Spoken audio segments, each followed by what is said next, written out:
देखो मैथ में चैप्टर 3 है एग्जाम्पलर का, तुमने एग्जाम्पलर खरीदता था, डाटा हैंडलिंग।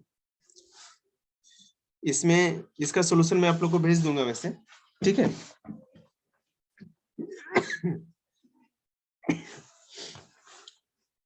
इसमें जो भी क्वेश्चंस हैं उसको हम लोग देखते हैं। पहला क्वेश्चन क्या है डाटा हैंडलिंग में, देखिएगा इन क्वेश्चन 1 to 16, ठीक है। Let x, y, z be 3 observation. The mean of these observation is. मैंने आपको mean, median, mode data handling में सिखाया था, याद है ना। मीन, मीडियन और मोड सिखाया था। क्वेश्चन है कि x, y, z 3 ऑब्जर्वेशन में 3 चीजें x, y, z, कोई भी 3 डिजिट है। The mean of this observation is, मैंने आपको बताया था जो भी नंबर्स होते हैं अगर उनका मीन निकालना है तो उनको प्लस करते, तो x plus Y plus Z, और जितने होते हैं उसको 3 से डिवाइड करते तो अपॉन 3। ये हो गया इसका आंसर। समझ में आ रही बेटे? एक काम कर, जहां तक पिक ली है ना अपने, वहां तक पेज फोल्ड कर दो। कौन से चैप्टर पे हो आप? 1 मिनट रुकना आप लोग। पहला क्वेश्चन था डाटा हैंडलिंग एग्जाम्पलर का, क्लास 7 का, चैप्टर 3।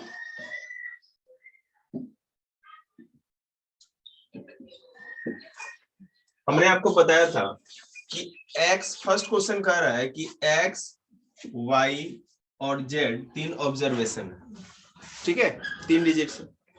अगर आपसे पूछा जाए कि इसका आपको मीन निकालना है तो मीन के लिए क्या करेंगे? जो भी ऑब्जर्वेशन होता है उसका सम निकालते हैं, x plus Y plus z, और जितने भी टर्म्स होते हैं उसको काउंट करके उसके बदले उसके नीचे लिख देते हैं। 3 थे ना टर्म्स हमारे, x, y एंड z, तो इन 3 को लिख के उसके बदले हमने नीचे 3 लिख दिया। ये हो गया सॉल्व।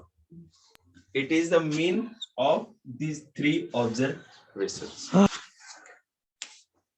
चलिए आगे। सेकेंड क्वेश्चन है the number of trees in different park of cities are 33, 38। देखो एक शहर है जहां पार्क अलग अलग तरह के हैं। जैसे मान लो एक शहर में पार्क में ट्री कितने हैं, किसी पार्क में 33, कहीं 38, फिर 48, फिर 33, ठीक है, 34, 34, 34, 33 एंड सॉरी 2 बार 34, 34, 33 एंड 24 है। समझ में आ रहा है? अलग अलग पार्क है, इतने सारे पार्क, किसी एक पार्क में 33 है तो किसी दूसरे पार्क में 38, 48, 33, इस तरह नंबर्स ऑफ ट्रीज है। ये है, कहा यह जा रहा है कि आपको मोड निकालना है, इस डाटा का क्या निकालना है? मोड। मोड क्या होगा?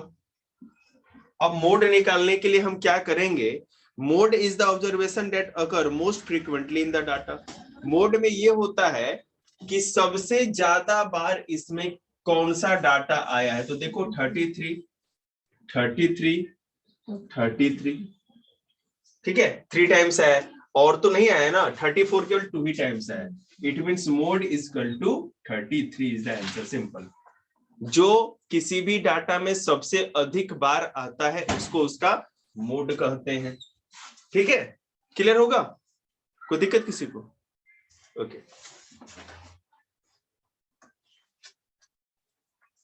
आगे देखो।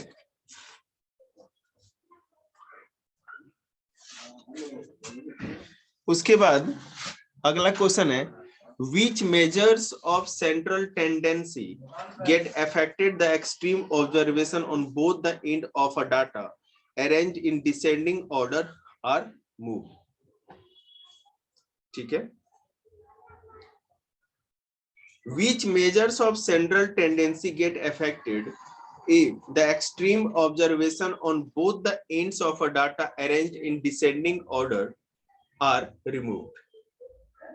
कोई भी अगर आपको डाटा दिया हुआ हो, ठीक है, जैसे 2 4 6 8 9 ये डाटा दिया हुआ है। अगर इसको डिसेंडिंग ऑर्डर में लिखा जाए, क्या लिखा जाए? Descending order. डिसेंडिंग ऑर्डर मतलब बिग टू स्मॉल, तो 9 8 6 4 और 2 लिखेंगे, ऐसे लिखेंगे ना। क्वेश्चन कह रहा है कि कोई डाटा है, अगर आप उसको डिसेंडिंग ऑर्डर में लिखते हो, ठीक है, ऑर्डर आर रिमूव, तो इसमें क्या होगा? मीन और मोड इसका आंसर होगा। देखिए फिर से, which measures of central tendency gets affected, क्या अफेक्टेड होगा? डाटा हैंडलिंग में मीन, मीडियन, मोड ये सारे चीजें निकालते हैं। तो अगर कोई डाटा दिया हुआ है और कह रहा है इस डाटा को क्या करो आप, extreme observation on both the ends of a data arranged in descending order, दोनों तरफ का जो डाटा है एक्सट्रीम इंड वाला, इसको डिसेंडिंग ऑर्डर में लिख दे, मतलब यहाँ 2 कर दे, वहां 9 कर दे, समझ रहे हैं ना? तो इससे कौन सा चीज और रिमूव भी कर दे, तो इससे क्या इफेक्टेड होगा? इससे मीन और मोड दोनों इफेक्टेड होगा। अगला क्वेश्चन, समझ नहीं आया इसका बेटा मैं आपको क्या कहते हैं, एग्जांपल देके बाद में समझाऊंगा, क्योंकि इसमें एग्जांपल है नहीं। ऐसा क्वेश्चन अभी आगे आएगा, आपको खुद समझ में आ जाएगा। ये इंट्रोडक्शन टाइप का था, इसको देखेंगे। रेंज ऑफ द डाटा, अगर आपको किसी का रेंज निकालना हो तो क्या करेंगे?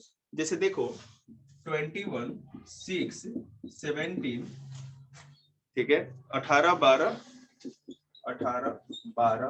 8 4 एंड क्या है 13 इज किसका रेंज होगा? ठीक है, the difference between the highest and lowest observation in given data is called its range. तो देखो इसमें हाईएस्ट क्या है 21 है ना, और लोवेस्ट क्या है 4। रेंज बराबर, फॉर्मूला देख लीजिए, मैंने सिखा भी रखा है डाटा हैंडलिंग में, रेंज बराबर हाईएस्ट ऑब्जर्वेशन शॉर्ट में माइनस लोवेस्ट ऑब्जर्वेशन, ठीक है। हाईएस्ट बेटा 21 है, लोवेस्ट 4 है, तो आंसर हो जाएगा 17। कोई दिक्कत? जब भी रेंज निकालना है तो डाटा में हाईएस्ट ऑब्जर्वेशन देखते हैं और लोवेस्ट ऑब्जर्वेशन देखते हैं और दोनों को माइनस करते हैं। चलिए, the median of the data 3 4 5 6 7 3 4 is, median निकालना है, मैंने आपको बताया था ना, सिंपल है। मीडियन में क्या करना होता है बताओ, कोई बताओ, मीडियन में क्या करेंगे? तो बताया था ना तुम लोग को, एक्स वाई जेड है, वैसे 3 है ना, फिर हाँ उनको गिन के लिखने जी, जैसे कि 3 4 5, ठीक है, 6 7 3 6 7 3 4 है। इसका मीडियन निकालना है तो हम क्या करेंगे, सबको प्लस कर देंगे, और 1 2 3 4 5 6 7 7 कर देंगे और ये सॉल्व कर देंगे, जो भी आएगा आप कर लेना, ठीक है। चलिए सर मीन का है ये तो। मीडियन, अच्छा ये मीन, सॉरी एक सेकंड, ये मीडियन, हाँ मीडियन निकालना है ना। सर मीडियन का तो वो है n प्लस हम्म, जितने भी नंबर है +1। फिर से बताओ क्या फॉर्मूला था, n और जितने नंबर है उनको काउंट करके लिखना है +1। 1 2 3 4 5 6 7 नंबर है,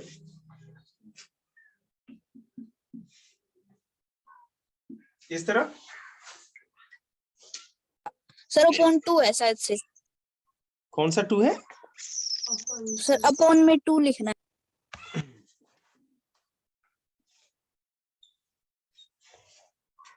एक सेकंड रुको, इसका मैं दूसरा फॉर्मूला निकालता हूँ। देखो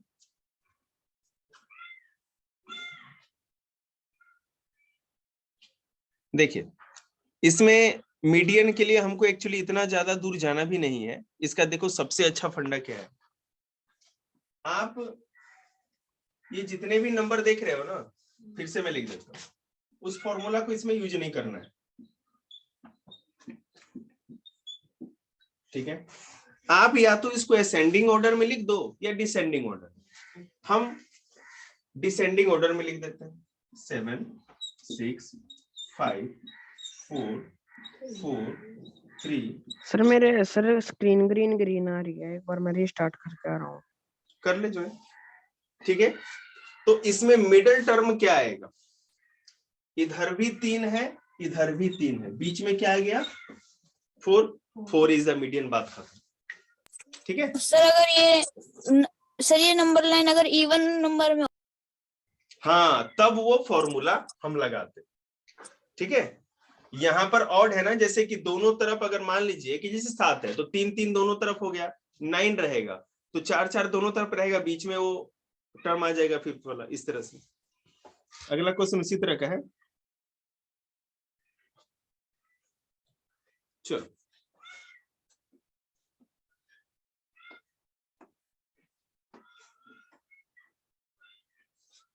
एक मिनट रुको, मैं वो वाला भी क्वेश्चन कुछ एग्जांपल से उसको भी करा दूं, कराया तो था डाटा हैंडलिंग में आप लोगों को। चलिए आगे क्वेश्चन देखते हैं।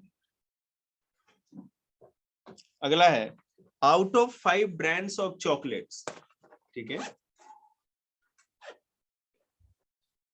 Out of 5 brands of chocolate in a shop, a boy has to purchase the brand which is most liked by children. एक शॉप में 5 ब्रांड के चॉकलेट्स हैं, ठीक है। एक कोई बच्चा जाता है चॉकलेट खरीदने के, वो क्या करता है, अब मुझे नहीं पता कि इन 5 में से 1 2 3 4 5 में से उसने कौन सा ब्रांड खरीदा है। ये पता है कि जो सबसे अधिक फेमस था उस बच्चे ने उसी में से चॉकलेट खरीदी, ठीक है। आगे देखो, what measures of central tendency would be most appropriate if the data is provided to him? अगर आपके पास ऐसा डाटा हो तो आप क्या उसमें ऑब्जर्वेशन निकालेंगे, किस तरह से निकालेंगे, ठीक है। तो आपको ये पता था mode is the observation that occur most frequently in the data. Mode निकालना मैंने भी आपको सिखाया था, मोड में क्या करना सिखाया था तुम बताओ अमन। अगर 5 टाइप्स ऑफ चॉकलेट से इनका मोड निकालना हो तो क्या करेंगे,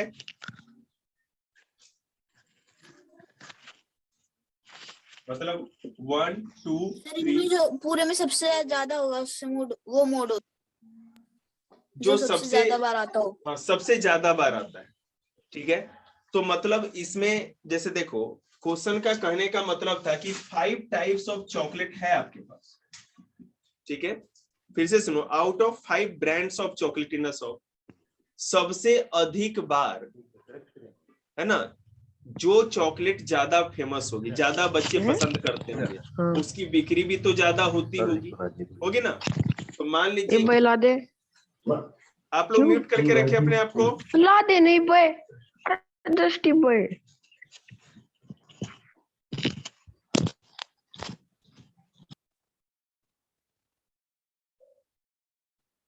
देखो सबसे अधिक बार जो चॉकलेट पसंद की जाती है, मोड का मतलब है जैसे मैं बताऊं कि 2 2 4 3 8 है ना, 9 7 6 4 2 3 2। आपको दिख रहा होगा इसमें, यहाँ पर एक बार 2 एक बार 2, यहाँ 4 टाइम्स 2 आया है, 4 टाइम्स। इसका मतलब मोड क्या हो गया, 4 आ गया। तो वही कहा जा रहा है कि 5 अलग अलग ब्रांड की चॉकलेट्स है और वो बच्चा वही चॉकलेट खरीदना चाहता है जो ज्यादा फेमस था, तो मोड ही तो होगा ना, सबसे अधिक बार जो यूज हो वो मोड होता है, सिंपल सी बात। आगे चलिए 7th क्वेश्चन, जिनके पास एग्जाम्पल घर में है वो खोल लेंगे।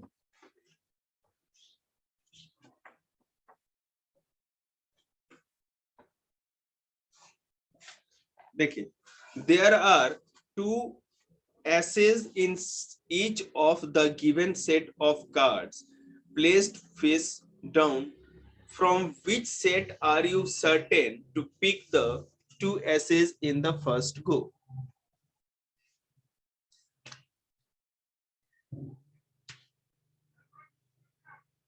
देखिए, एक सेकेंड, ये तो प्रोबेबिलिटी का क्वेश्चन आ गया क्लास 8 का, इसमें कैसे का आ गया भाई। एक मिनट, प्रोबेबिलिटी का मैं आपको दिखाता हूँ, स्क्रीन पे दिखा देता हूँ, ठीक है, ताकि आप क्वेश्चन देख सको, तब ज्यादा क्लियर होगा। ऐसे तो मैं बोलूंगा तो सबको समझ में आएगा। देखिए यहाँ पर आपको एक क्वेश्चन दिख रहा होगा, क्वेश्चन नंबर 7, ठीक है। यहाँ ए बी सी डी ये 4 है ना। कह रहा है कि there are 2 aces in each of the given set of cards placed face down. इसमें 2 ऐसे हैं कार्ड्स जो कि जिनका फेस डाउन है। From which set are you certain to pick the 2 aces in the first go. मैं आपको समझाता हूँ। जैसे मान लो बोर्ड पे देखिए बेटा, आप लोग स्क्रीन पे देखो, क्वेश्चन देख लिया ना। अब आइए आप लोग यहाँ बोर्ड पे, सी है सर। है ना, कुछ इस तरह से कार्ड लगी हुई है, कहीं पर इस तरह से लगा हुआ है, ठीक है, कहीं पर इस तरह से लगा हुआ है कार्ड। बेटा आपने आपको म्यूट करके रखिए आप लोग। और एक है जहां पर आपको इस तरह कार्ड लगा है। तो अगर आपसे कहा जाए कि आप सर्टेनली जाओ और 2 पिक्स कर लो, कोई भी 2 कार्ड उठा लो, तो सबसे पहले आप क्या जाएंगे, पॉसिबिलिटी ये होती है कि जहां 2 कार्ड रखे वही आप उठा ले, ठीक है ना। ये मैंने कॉमन सेंस की बात है, इसमें कोई क्वेश्चन नहीं है सर। जहां 2 होगा हम लोग वही पिक करेंगे सबसे पहले। आगे देखिए, in the previous question what is probability of picking up an S of set. देखेंगे अभी जो पीछे का क्वेश्चन मैंने दिखाया था उसी के हिसाब से देखना है।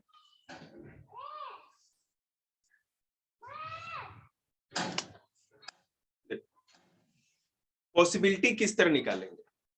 हमारे पास जो कार्ड था पहले में था, जैसे देखो इसमें भी 4 था, इसमें भी 4 था, इसमें भी 4 था, और इसमें 2 था। सी में ए बी सी डी इस तरह था। कहा जा रहा है कि probability of picking up an egg from set, किस सेट से आप लेंगे। जैसे मैं बता रहा हूं प्रोबेबिलिटी कैसे निकालेंगे। प्रोबेबिलिटी मतलब संभावना, उसका फॉर्मूला देखेंगे।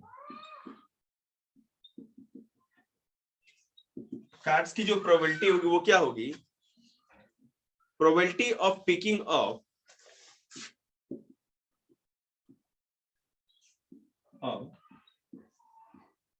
set of egg is equal to number of egg in the set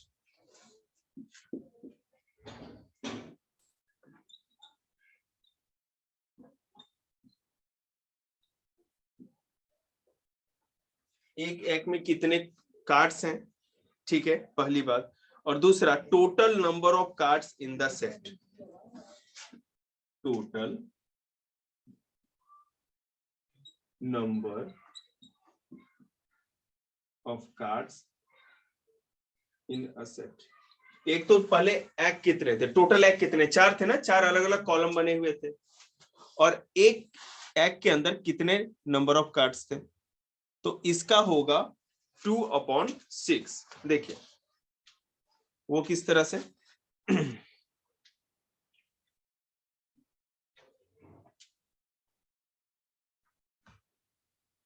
ये तुम लोगों को प्रोबेबिलिटी वाला चैप्टर तो है ही नहीं, पूरा चैप्टर उठा ले यार, क्योंकि तुमको प्रोबेबिलिटी जब तक नहीं समझा है और यही सीधे उठा के कराने लगे तो फिर सिंपल सिंपल क्वेश्चन देखते हैं। क्योंकि इसमें क्लास 8 में जाएंगे तो आपको प्रोबेबिलिटी नाम को पूरा स्किप करो, आगे चलते हैं हम लोग, ठीक है ना। इसके लिए प्रोबेबिलिटी चैप्टर पढ़ाना पड़ेगा, नहीं तो फिर ये ऐसे इसके लिए पूरा कार्ड सिस्टम पढ़ाएंगे तब तो होगा। जो ताश के पत्ते होते हैं ना प्रोबेबिलिटी में, ताश के पत्तों का अरेंजमेंट तुमको याद है ना, प्रोबेबिलिटी कराया था, ताश के पत्तों का अरेंजमेंट होता है, उसके हिसाब से प्रोबेबिलिटी बनती है। चैप्टर तो आसान है, लेकिन पूरा चैप्टर कराए बिना ऐसे डायरेक्ट 1-2 क्वेश्चन नहीं कराया सकता। इस क्वेश्चन को रहने दीजिए, सॉल्यूशन समझाने से थोड़ी होगा आपको। 9th क्वेश्चन पे देखिए, the difference between the highest and the lowest observation in data of its, आपको पता ही है क्या कहा जाता है, ठीक है। कोई अगर डाटा दिया हुआ है, जैसे देखो 2 4 9 6 8 10 12, तो हाईएस्ट और लोवेस्ट का डिफरेंस क्या कहा जाता है? रेंज। पता है ना? ये तो क्लियर है, आप लोगों को पता है। दूसरा क्वेश्चन है, इन ए स्कूल, ये चैप्टर 3 ही करना है एग्जाम्पलर का आप लोग को, 46 क्वेश्चन तक। मैं अभी जितना डिस्कस हो सकता है करा रहा हूँ, उसके बाद खुद से करके लाना है। मेरे को व्हाट्सअप कर देंगे मंडे को। जो उसका 46 तक व्हाट्सअप नहीं हुआ एग्जाम्पलर से, वो क्लास ज्वाइन नहीं करेगा। देखिए, in a school only 2 out of 5 students can participate in a quiz. ठीक है, एक स्कूल है जिनमें 5 में से केवल 2 ही बच्चे पार्टिसिपेट करते हैं इस क्विज में। ठीक है, क्विज में भाग लेते हैं।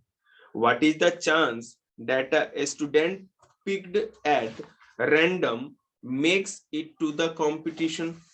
ठीक है, तो क्या चांस है कि हम स्टूडेंट्स को पिक करें रैंडमली इस कंपटीशन में जाने के लिए?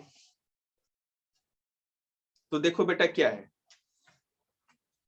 5 का 2% ऑफ 5। ठीक है, 2% ऑफ 5, इसके लिए क्या मतलब हो गया? 2/5 इंटू 100 हो गया। तो 5 से 20 बार में चला जाएगा 100, 2 इंटू 20 कितना हो गया? 40। तो 40% पॉसिबिलिटी बन जाएगी। फिर से सुन लो क्वेश्चन को। कह रहा है कि एक स्कूल है जहां 5 में से 2 बच्चे क्विज में पार्टिसिपेट करते हैं। ठीक है, 5 में से 2 बच्चे पार्टिसिपेट करते हैं। तो क्या पॉसिबिलिटी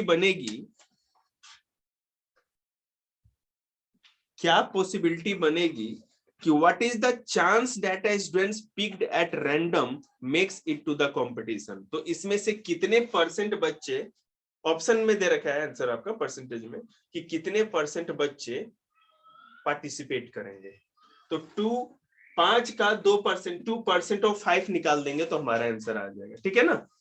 तो 2/5, 2 का 5% मतलब क्या होगा? 2/5 इंटू 100। सिंपल। आगे चलिए, देखो क्वेश्चन।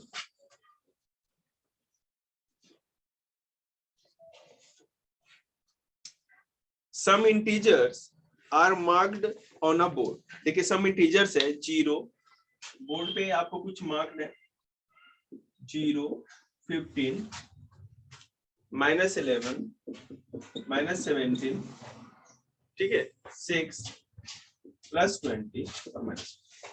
ये कुछ डिजिट्स है।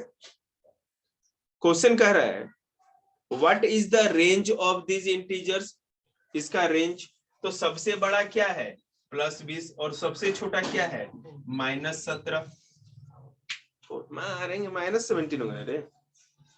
ठीक है, तो इन दोनों को हम माइनस करेंगे तो 20 में से बेटा माइनस माइनस क्या होगा? प्लस।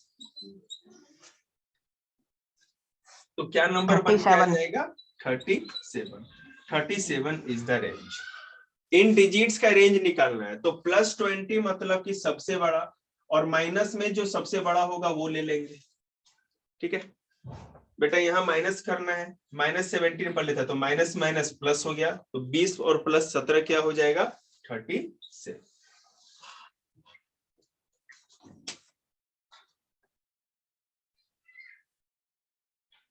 ये कॉइन्स वाला, कार्ड्स वाला जो क्वेश्चन होगा स्किप कर देना आप लोग, ठीक है ना? क्योंकि ये प्रोबेबिलिटी पढ़ाना पड़ेगा तब होगा, ऐसे नहीं होता। ये मीन मीडियन मोड वाला ही करना। 13 नंबर क्वेश्चन देखेंगे। अब कहा जा रहा है अगला क्वेश्चन,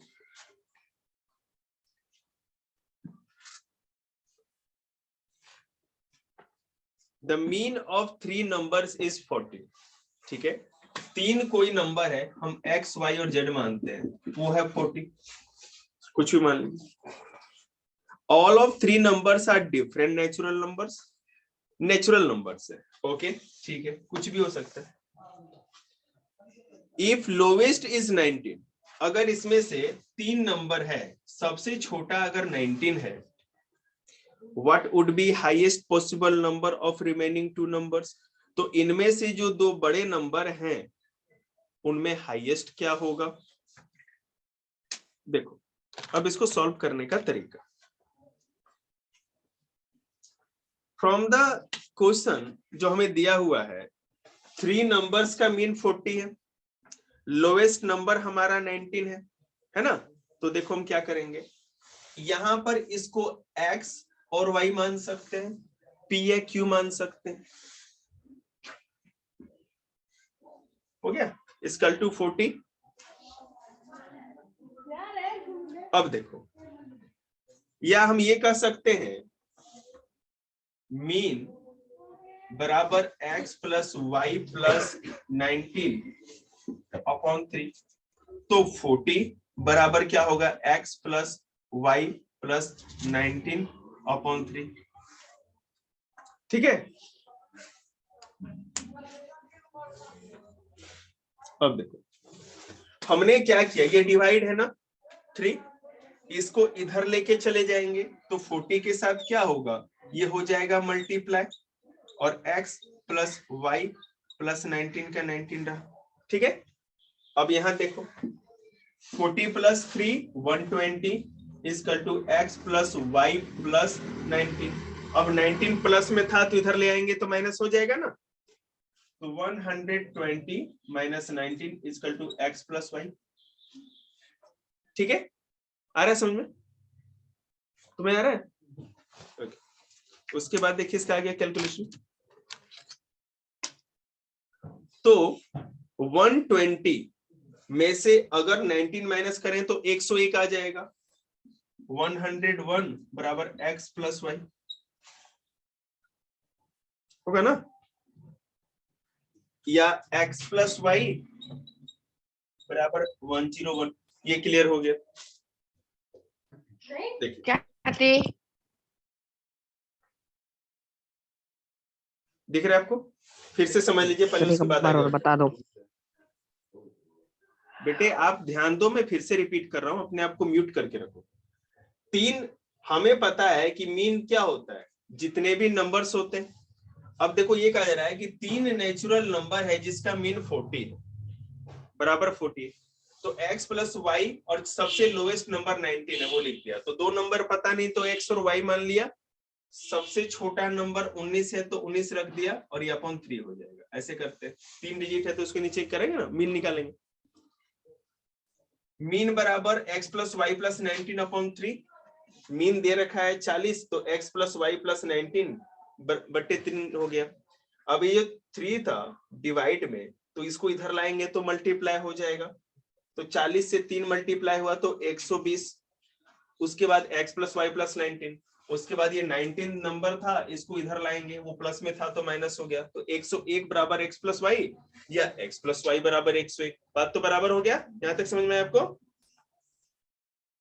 ठीक है। अब देखो हमें ये देखना है कि अब इसमें ये पूछा जा रहा है, एक second, p plus q equal to 101, ये तो क्लियर हो गया। इसका मतलब कि x और y का जो सम है 101 आ गया, हमें देखना है कि इन दोनों में से बड़ा डिजिट कौन सा है, ठीक है।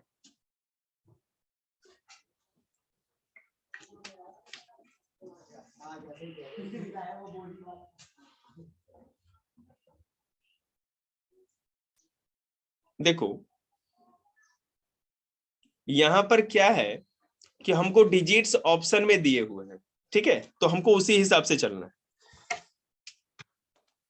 क्वेश्चन में मैं आपको ऑप्शन बता देता हूँ, 4 ऑप्शन क्या है, उसके हिसाब से आप समझ में आएगा कि मैंने किस तरह किया। ऑप्शन में बेटा 81 40 100, ये ABCD, ए में ये है, बी में ये है, सी में ये है, और डी ऑप्शन में क्या है आपका 71, ठीक है। ओके, अब हम x और y की जगह क्या रखें कि 101 आ जाए, देखते हैं। x की जगह अगर हम 81 रखते हैं और y की जगह कुछ भी रखें, 20 रख देते हैं, 101, तो देखो ये हो गया ना, 101 आ जाएगा, सिंपल।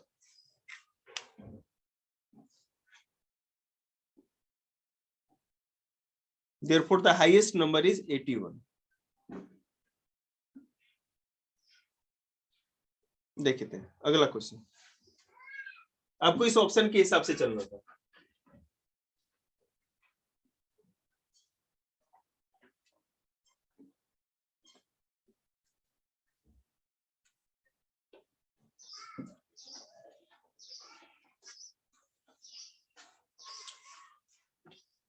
आगे देखो, खिलौना earned scores 97, 73, 88 respectively in her first 3 examination.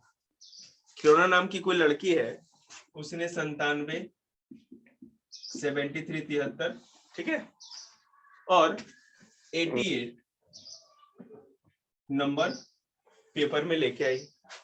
If she scored 80 in the 4th examination, अगर वो चौथे पेपर में 80 नंबर लेके आती है तो there average score will be, तो उसका एवरेज स्कोर क्या होगा? क्वेश्चन है, देखिए इसमें क्या लिख रखा है, इसमें कह रहा है कि ऑप्शन अलग अलग है, पहले हम सॉल्व ही कर देते हैं। हम लोग क्या करेंगे, एवरेज निकालने के लिए आपको पता है कि सबको प्लस करके क्या करते हैं, उससे हम नंबर जितने भी टर्म्स होते हैं उसको डिवाइड कर देते हैं उससे। तो 97 प्लस 73 प्लस 88 प्लस 80, और कितने टर्म हो गए, 4 हो गए ना, तो नीचे 4 लिख के हम उसे डिवाइड करेंगे, सबको जोड़ेंगे तो हमारा जो आंसर आएगा, इसको तो प्लस करना पड़ेगा।